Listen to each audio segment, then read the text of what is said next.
Kažu, sve počinje od fudbala, pa hajde da počnemo i mi.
Nakon 5 sati putovanja od Beograda do Prištine preko severnog i južnog dela Kosovske Mitrovice, ekipa SOS kanala posetila je stadion fudbalskog kluba Priština. U pozadini možete da vidite i zapadnu i ujedno najveću tribinu ovog objekta, na kojem su se nekada igrale fudbalske utakmice nekadašnje lige Socijalističke Federativne Republike Jugoslavije. Fudbalski klub Priština, koji se izvesno vreme takmičio i u šampionatu SRJ, osnovan je daleke 1922. godine u istoimenom gradu na Kosovu i Metohiji. U periodu od 1983. do 1988. godine klub je nastupao u najelitnijem fudbalskom takmičenju tadašnje Jugoslavije i ujedno u tom vremenskom razdoblju ostvario najbolje rezultate u svojoj istoriji. Jednu od najnezaboravnijih utakmica Priština je odigrala sa Crvenom zvezdom u sezoni 1984-1985. Na kraju nije bilo pobednika, a u meču pred više od 30.000 gledalaca pogodke su postigli Zoran Batrović u 50. minutu za Prištinu, odnosno Milko Đurovski za Crvenu zvezdu u samom finišu utakmice.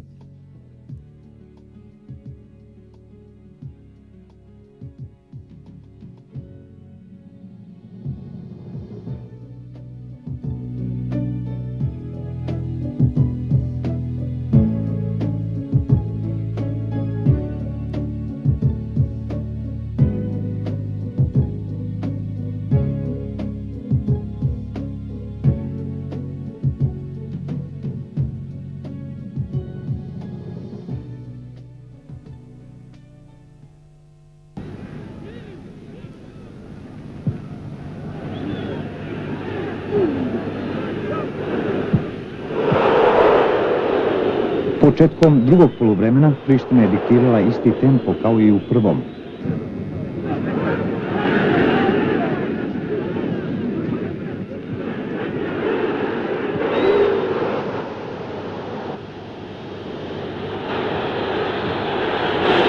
Crvenoj zvezdi nije preostalo drugo nego da krene u napad. To se je isplatilo jer je Milko Đurovski na svoj način udarcem sa 20 metara postigao gol koji mnogi prisutni nisu ni videli. Pogledajte ponovo i taj pogodak.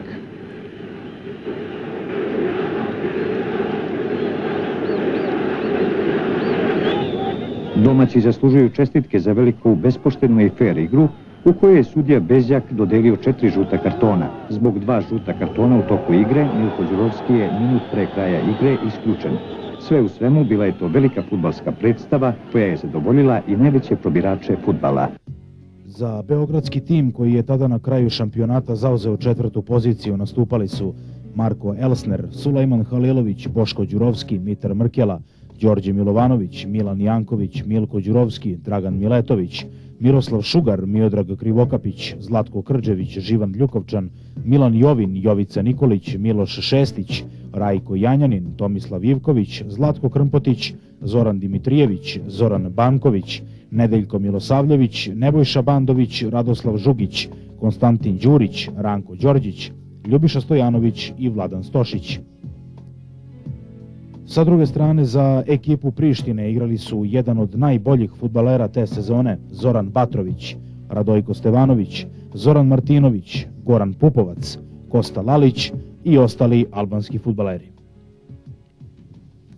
Nalazimo se u dvorani sportova u centru Prištine, koji se nalazi nekih stotinak metara nedaleko od fudbalskog stadiona. U toku je trening ili priprema za meč između Vertike i Fuš Kosova. Još 8 minuta izgleda do početka ovog meča, ako grešim u krajnjoj liniji to nije ni toliko važno. Ono što je najbitnije da vam prenosimo deo atmosfere iz ove dvorane.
Narednog dana krenuli smo ka Pećkom okrugu koji se nalazi u jugozapadnom delu Srbije. Obuhvata opštine Istok, Peć, Klinu, Dečane i Đakovicu. Sedište okruga je grad Peć, koga su najverovatnije osnovali Iliri. Utvrđen je na reci Bistrici koja se uliva u Beli Drim istočno od Prokletija.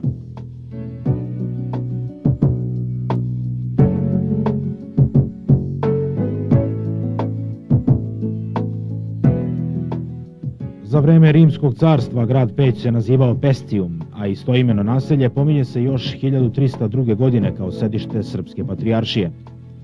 Prema nekim procenama, 2005. godine grad je imao nešto više od 93.000 stanovnika.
Nalazimo se na centralnom stadionu u Peći i na ovom terenu nekada su trenirali fudbaleri tima koji se zvao Budućnost. Kao što možete da vidite u pozadini, sada na ovom igralištu treniraju fudbaleri kluba koji se zove Besa.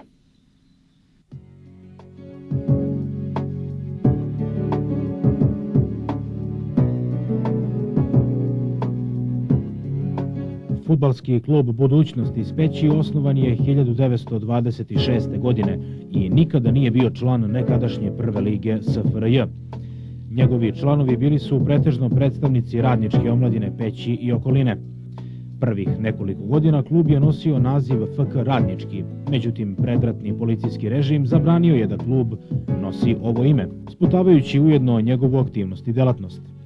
Najveći uspesi kluba postignuti su 1962. godine ulaskom u drugu ligu Istok, posle kvalifikacija sa fudbalskim klubom Titograd, zatim ulazak u drugu ligu 1967. godine.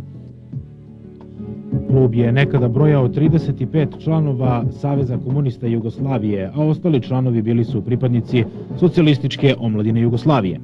Jedan od boljih rezultata u državnom kupu FK Budućnost zabeležio je u sezoni 1969-1970, kada je tim stigao do osmine finala gde je eliminisan od kasnijeg finaliste tog takmičenja Ljubljanske Olimpije. Podsjećanja radi, u tadašnjem velikom finalu slovenački predstavnik poražen je od Crvene zvezde pred 30.000 gledalaca minimalnim rezultatom, a jedini strelac na utakmici bio je Dragan Džajić u 118. minutu meča.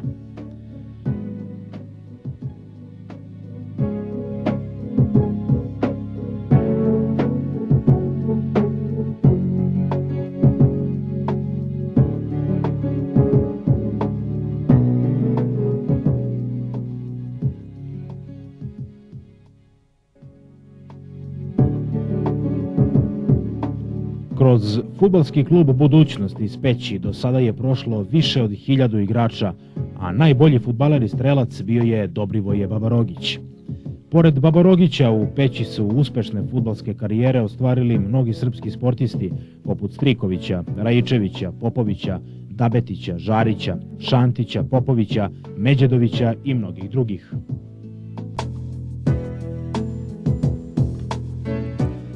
Nekoliko časova kasnije uputili smo se ka glavnom gradu Srbije, preko Kosova Polja i Prištine, prešavši iz južne Kosovske Mitrovice preko glavnog mosta na Ibru u severni deo, čije je većinsko stanovništvo srpske nacionalnosti.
Jedan od posljednjih kadrova na Kosovu i Metohiji napravili smo kod spomenika na Gazimestanu, na kome se reči kosovske zakletve nisu videle od tenkova, bodljikavih žica i ostale ratne opreme slovačkih mirovnih snaga.